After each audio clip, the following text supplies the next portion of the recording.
अस्सलाम वालेकुम। मेरा नाम मेजर अज़हर कियानी और आज मैं अपने यूट्यूब चैनल थरथली में अपने नए वीलॉग के साथ आपकी खिदमत में हाजिर हूँ।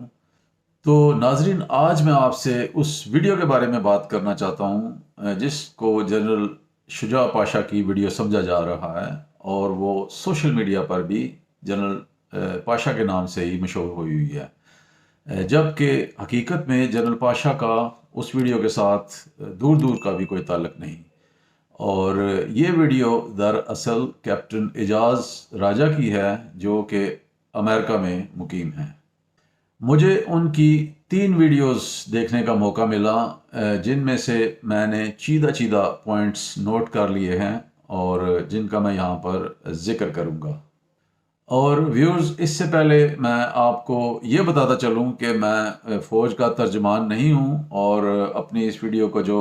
जिसमें मैं ये बात करूँगा वो सिर्फ़ मेरा ज़ाती तजर्बा है।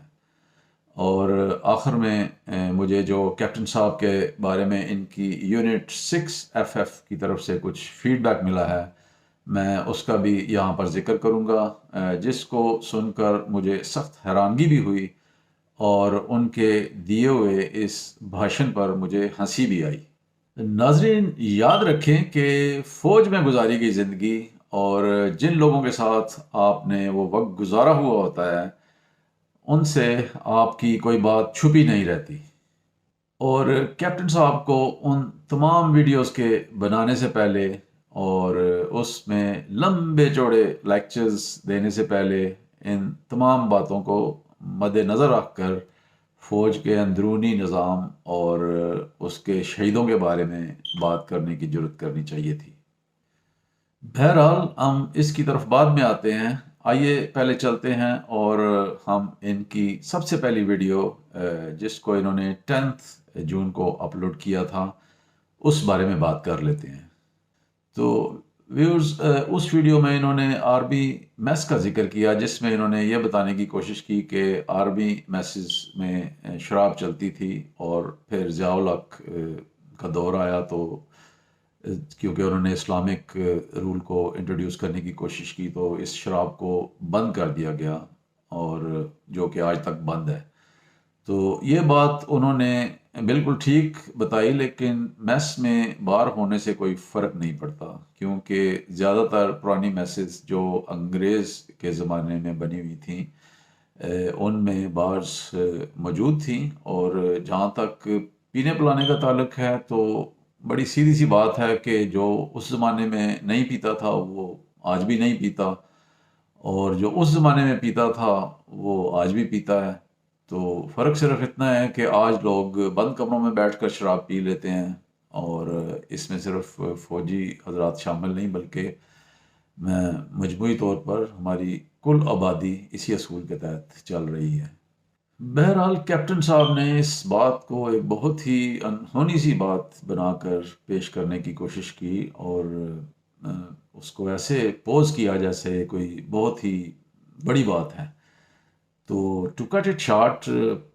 शराब पीना एक लानत थी और अब भी है, जो मैसेज में से ख़त्म कर दी गई है। और आज के दौर की पूरी हाजिर सरबस फ़ौज तकरीबन जनरल ज़िया-उल हक के ज़माने के बाद की ही फ़ौज है,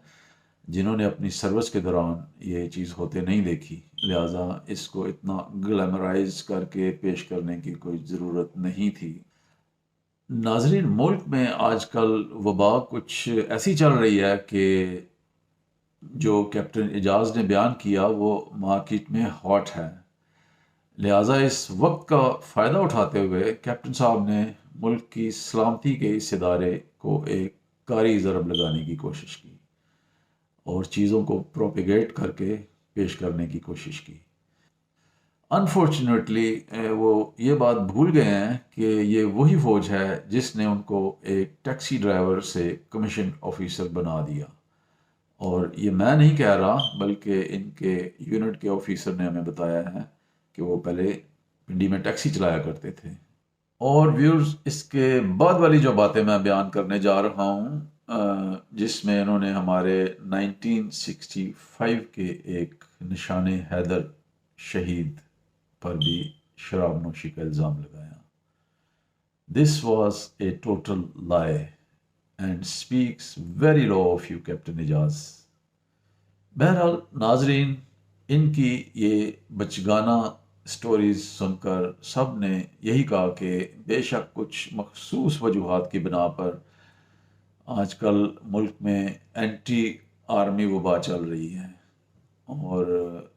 इस वजह से बिलाशुबा फ़ौज और अवाम में फासले बढ़ गए हैं। लेकिन ये फासले इतने भी तवील नहीं कि जिनमें कोई भी दुश्मन का बयानिया लेकर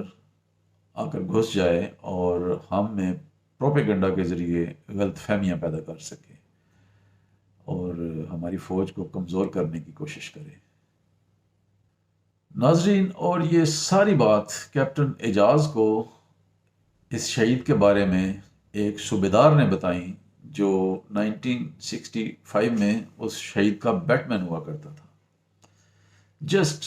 look at his source first of all, कि वो एक बैटमैन से ये स्टोरी सुन रहे हैं और उसको आगे पूरी दुनिया को बता रहे हैं। इसके बाद इस वीडियो के मुताबिक कैप्टन एजाज जब पहली दफ़ा यूनिट में गए तो इस वक्त उनके कंपनी कमांडर उस वक्त यानी 1991 में मेजर राहील शरीफ थे, जो बाद में हमारे आर्मी चीफ बने। तो व्यूअर्स, अच्छी यूनिटों में जो मेजर्स कंपनी कमांडर की ड्यूटीज़ दे रहे होते हैं वो आम तौर पर नए आने वाले ऑफिसर्स को बहुत टफ टाइम देते हैं, जिसका वाहिद मकसद इनको एक बहुत ही अच्छा ऑफिसर बनाना होता है ताकि वो बाद में इस यूनिट के लिए बायसे फ़ख्र ऑफिसर बन सके। लेकिन लगता है कि कैप्टन एजाज का मेजर राहील शरीफ से कोई पर्सनैलिटी क्लैश हो गया होगा, जिसकी वजह से वो इस वीडियो में उनकी ज़ातियात पर उतरे नज़र आते हैं और यहाँ तक कि उनकी फैमिली तक को भी कैप्टन एजाज ने नहीं छोड़ा, जिनमें उनके शहीद भाई मेजर शबीर शरीफ की बेवा यानी जनरल राहील शरीफ की भाभी मिसिस शबीर शरीफ, जो कि एक बुज़ुर्ग खातून हैं, उनको भी वो ज़ेर बहस लेकर आए, जिससे साफ पता चलता है कि ये इनका कोई ज़ाती मसला है जिसकी बिना पर ये जनरल राहील शरीफ के बारे में इतनी बातें कर रहे हैं। और व्यूज़, मुझे ये देखकर बहुत हैरानगी हुई कि बिलखसूस पूरी फ़ौज में और बिलअमूम इन्फेंट्री यूनिट्स में जो रेजिमेंटेशन का बॉन्ड होता है वो बहुत ही मजबूत बॉन्ड होता है और ये तमाम ऑफिसर्स और उनकी फैमिलीज़ के आपस में इनको बांध कर रखता है। और इसके मुताबिक फैमिलीज़ में बाहमी इज़्ज़त व एहतराम और उनकी प्राइवेसी को ना सिर्फ यूनिट लाइफ के दौरान बल्कि बकिया पूरी ज़िंदगी भी इन्हीं असूलों के तहत अपनी जान से भी ज़्यादा मुकद्दम रखते हैं। 6FF, जो कि एक बहुत ही बेहतरीन यूनिट होने के साथ साथ एक डेकोरेटेड यूनिट भी है, जिसके माथे पर जनरल राहील शरीफ की वजह से चीफ ऑफ आर्मी स्टाफ का स्टार, फिर मेजर शबीर शरीफ के निशान हैदर की वजह से दूसरा स्टार और दीगर कई ऑफिसर्स और जवान जिन्होंने मुख्तलिफ मार्कों में अपनी बहादुरी का लोहा मनवाया है, उस वजह से पाकिस्तान आर्मी में एक मुनफरिद मुकाम रखती है। लेकिन कैप्टन साहब की बातें सुनने के बाद मैं इस सोच में पड़ गया कि क्यों इस यूनिट ने इस ऑफिसर की ग्रूमिंग में कोताही की है कि आज ये अपने घर को ही यूं सरेआम बेतुकीर करता फिर रहा है। इसके अलावा कैप्टन साहब ने जनरल राहील शरीफ की गंदी राइटिंग का भी जिक्र किया और इनकी अमेरिकन वाइफ का भी जिक्र किया, जो कि जनरल साहब के लिखने में मदद किया करती थी। This is all childish. इस किस्म की बातें सुनकर सिर्फ हंसा जा सकता है, क्योंकि पूरी दुनिया इसकी मोतरफ है कि पाकिस्तान आर्मी का प्रमोशन और वो लोग जो जनरल के रैंक तक पहुंचते हैं अपने अंदर कमाल की सलाहियतें रखते हैं और वो बिलाशुबा पिछले तमाम रैंक से फिल्टर होते हुए पैरामिड के टॉप पर सिर्फ अपनी काबिलियत और ऑफिसर एफिशिएंसी इंडेक्स के बलबूते पर ही पहुंचते हैं और यहाँ तक पहुँचने के लिए वो सैकड़ों इम्तहानों और तैनातियों से बेहतरीन रिपोर्ट्स तन तन्हाई अपनी काबिलियत के बलबूते पर लेते हैं। बहरहाल जनरल राहील शरीफ पाकिस्तान आर्मी के एक बहुत ही हरदिल अजीज़ चीफ ऑफ आर्मी स्टाफ रह चुके हैं और वो इस वक्त सऊदी अरब में कई मुस्लिम ममालिक की अफवाज को कमांड कर रहे हैं। लेकिन कैप्टन एजाज ने وہاں پہ یہ امپریشن دینے کی کوشش کی ہے کہ جیسے جنرل راحیل شریف وہاں پہ کوئی چھوٹی سی سیکیورٹی ایجنسی چلا رہے ہیں، لیکن اس سے کوئی فرق نہیں پڑتا۔ عزت اور ذلت اللہ تعالیٰ کے ہاتھ میں ہے، اور جو عزت جنرل راحیل شریف کو اللہ تعالیٰ نے بخشی ہے اس کو یہ کیپٹن صاحب خراب نہیں کر سکتے۔ ناظرین، اس کے بعد ہم آتے ہیں 16 جون والی ویڈیو پر۔ ویڈیو میں میرے اور میرے جیسے کئی دوسرے آفیسرز کے شکوک دور ہو گئے، جس میں کیپٹن اعجاز نے سیکنڈ لیفٹیننٹ سے لے کر بریگیڈیئر تک کا سروس پیٹرن بتانے کی کوشش کی، بیکاز ہی لیکس نالج، جس کو سننے کے بعد سب کو یہ پتہ چل گیا کہ آپ کو پاکستان آرمی کے بیسکس کا بھی پتہ نہیں ہے، اور آپ چلے گئے پاکستان آرمی کے پروموشن اور اس کے جنرلز پر تبصرہ کرنے۔ آپ نے کہا کہ سیکنڈ لیفٹیننٹ سے لیفٹیننٹ تک کا 3 سال کا عرصہ درکار ہوتا ہے، پھر لیفٹیننٹ سے کیپٹن تک مزید 4 سال چاہیے، یعنی آپ کے مطابق ٹوٹل 7 ایئر سروس ہو تو پھر آپ کیپٹن بن سکتے ہیں۔ اس کے بعد کیپٹن سے میجر بننے کے لیے مزید 6 سال، یعنی 13 سال کی نوکری میں آپ میجر بنتے ہیں۔ پھر آپ نے سٹاف کورس کا ذکر کیا اور آپ نے کہا کہ سٹاف کورس کے بعد میجر بنایا جاتا ہے۔ اس کے بعد میجر سے لیفٹیننٹ کرنل کے لیے مزید آپ کو 5 سال کی ضرورت ہے، اور پھر 5 سال کے بعد آپ دوبارہ انہیں لیفٹیننٹ کرنلز اینڈ بریگیڈیئرز کو وار کورس کرانا شروع ہو گئے۔ So captain Ijaz, after all this from your mouth, I can very confidently say that you know bullocks about army. And I wonder which army you have been serving in. اور اس knowledge کے ساتھ آپ نے آگے اسی ویڈیو میں مزید فرمایا کہ وار کورس میں صرف چھاپے استعمال ہوتے ہیں۔ چھاپے سیولین حضرات کے لیے کہ پہلے سے نوٹس جو بنے ہوئے ہوتے ہیں، پچھلے کورسز میں چھوڑے ہوئے ہوتے ہیں، انہیں کو کاپی کر کے آگے جو ہے نا وہ ان کو پیش کر دیا جاتا ہے۔ بہرحال کیپٹن اعجاز کے مطابق چھاپا لگانے کے بعد آپ ان کو بریگیڈیئرز پروموٹ کر دیتے ہیں۔ آپ نے فرمایا کہ اس کے بعد بس یہ بیچارے بریگیڈیئر حضرات میجر جنرلز اور لیفٹیننٹ جنرلز کی جو ہے نا ویلفیئر کرتے ہی نظر آتے ہیں۔ تو اس کے علاوہ آپ نے اور بھی کئی بونگیاں ماری جن کا یہاں پہ ذکر کرنا بھی میرا خیال ہے مناسب نہیں ہوگا۔ آپ کو پتہ نہیں ہے کہ پاکستان آرمی کے جو آفیسرز ہیں وہ کس قدر پرائیڈ کے ساتھ رہتے ہیں۔ اور پھر آپ نے ایک بہت فنی بات کی اور آپ نے اپنے آرمی کے بارے میں بتایا کہ ہماری آرمی میں 27 کورز ہیں۔ Very nice, this is your knowledge about your army in which you have been serving ان۔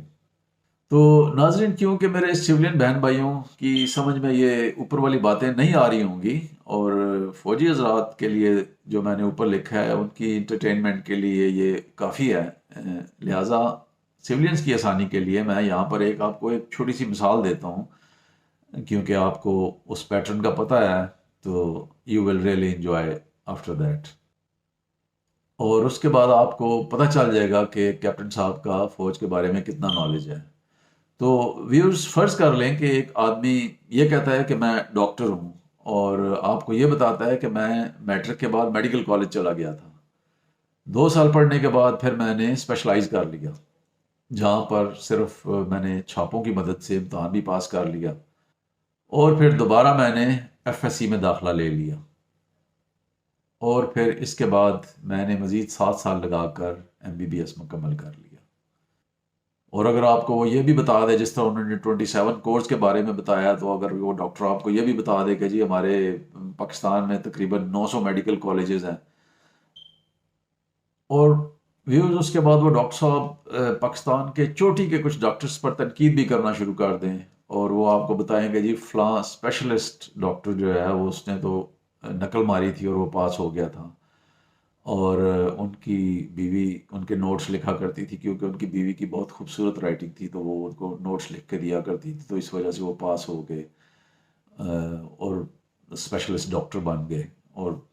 اسی وجہ سے وہ آج پاکستان کے ٹاپ کے اسپیشلسٹ ڈاکٹر ہیں۔ بس اگر آپ کو یہ باتیں سمجھ میں آ گئی ہیں اور آپ کو پتہ چل گیا کہ یہ ڈاکٹر صاحب کس کیلیبر کے انسان ہو سکتے ہیں، تو بس آپ کو یہی سمجھنا چاہیے کہ ہمارے کیپٹن صاحب بھی اسی کیلیبر کے بندے ہیں، اور ان کو بھی فوج کے بارے میں اتنا ہی پتہ ہے جتنا ان ڈاکٹر صاحب کو میڈیکل فیلڈ کا پتہ ہے۔ بہرحال ویورز، ان ساری بونگیوں کو ساری فوج نے انجوائے بھی کیا، اور اس دوران اس کے کپتانی کے زمانے کے ان کے ایک کمانڈنگ آفیسر ہوتے تھے کرنل آفریدی، جو اس وقت یونٹ میں موجود تھے جب یہ کیپٹن کے طور پہ یونٹ میں سرو کر رہے تھے، تو ان کا ایک میسج آ گیا، تو انہوں نے اپنے بڑے پن کا مظاہرہ کرتے ہوئے معذرت کی، اور ساتھ میں یہ لکھا کہ مجھے افسوس ہے کہ اس آفیسر کی وجہ سے ہماری یونٹ کا نام بدنام ہو رہا ہے، لیکن میں آپ کو یہ بتانا چاہوں گا کہ اس آفیسر کا بیک گراؤنڈ کیا ہے۔ بہرحال میں ان ساری چیزوں کو یہاں پر بتانا پسند نہیں کروں گا، کیونکہ اللہ تعالیٰ نے بھی پردے کا حکم دیا ہے، تو جو ساری باتیں انہوں نے بتائی اس میں سے میں کچھ فلٹر کر کے آپ کو بتا دیتا ہوں۔ ان کی ذاتیات کو میں ایک سائڈ پہ چھوڑ کر آپ کو یہ بتانا پسند کروں گا کہ as far as his service was concern, تو کیپٹن صاحب کو لیٹر آف تھینکس دے کر ان کو فوج سے نکال دیا گیا تھا۔ اس سے پہلے ان کو ایک ایڈورس رپورٹ بھی ملی تھی، جس کے بعد ان کو 6FF سے 37FF دوسری یونٹ میں بھیج دیا گیا تھا، لیکن یہ وہاں پر بھی اپنی ایکسٹرا کیرکولر ایکٹیویٹیز سے باز نہ آئے، اور پھر ان کو فوج سے کک آؤٹ کر دیا گیا، جس کے بعد یہ امریکہ تشریف لے گئے، اور یہ اب بھی وہاں پر موجود ہیں، اور اسی فوج کے بارے میں یہ باتیں کرتے پھر رہے ہیں۔ اینڈ کیپٹن اعجاز، اس ساری انفارمیشن میں ابھی جو میں نے چیزیں اومٹ کی ہیں، اس میں AFNS، فلیش مین، وائنس، کمپیشنیٹ پلاٹس، لاہور سپلائی، اور پینشن اینڈ پرکس، یہ سارے جو کی ورڈز ہیں میرے خیال میں یہ آپ کی اچھی طرح سمجھ میں آ رہے ہوں گے کہ what I am talking about, اور ان سب کی ایک سٹوری بنا کر پیش کی جا سکتی ہے، یہ کوئی مشکل بات نہ تھی، لیکن صرف آئندہ اس امید کے ساتھ کہ آپ بیہیو کریں گے اور اپنے دائرے میں رہ کر بات کریں گے، کیونکہ اگر آپ کے کورس میٹس یا روم میٹس جنرل بن گئے ہیں تو اس کا یہ مطلب ہرگز نہیں کہ آپ بھی اس لیول پر پہنچ گئے ہیں۔ And you are entitled to propagate against شہیدز، Pakistan army systems and highest ranks of Pakistan army. No, not at all. حق کی بات ضرور کریں، PTI کو بھی ضرور سپورٹ کریں، ہم بھی کرتے ہیں، لیکن اس کا مطلب یہ ہرگز نہیں کہ آپ پاکستان کے سیکیورٹی اداروں کے بارے میں پروپیگنڈا شروع کر دیں۔ تو ناظرین، اس کے ساتھ ہی میں اپنے اس ویلاگ کو یہاں پر ختم کرتا ہوں، اور امید کرتا ہوں کہ اس کی وجہ سے آپ لوگوں کے کافی شکوک و شبہات دور ہو چکے ہوں گے۔ پلیز نیچے کمنٹس میں اپنی رائے کا اظہار ضرور کیجیے گا، اور اس چینل کو بھی سبسکرائب کر لیں۔ تو چلتے چلتے پاکستان زندہ باد، پاک فوج پائندہ باد۔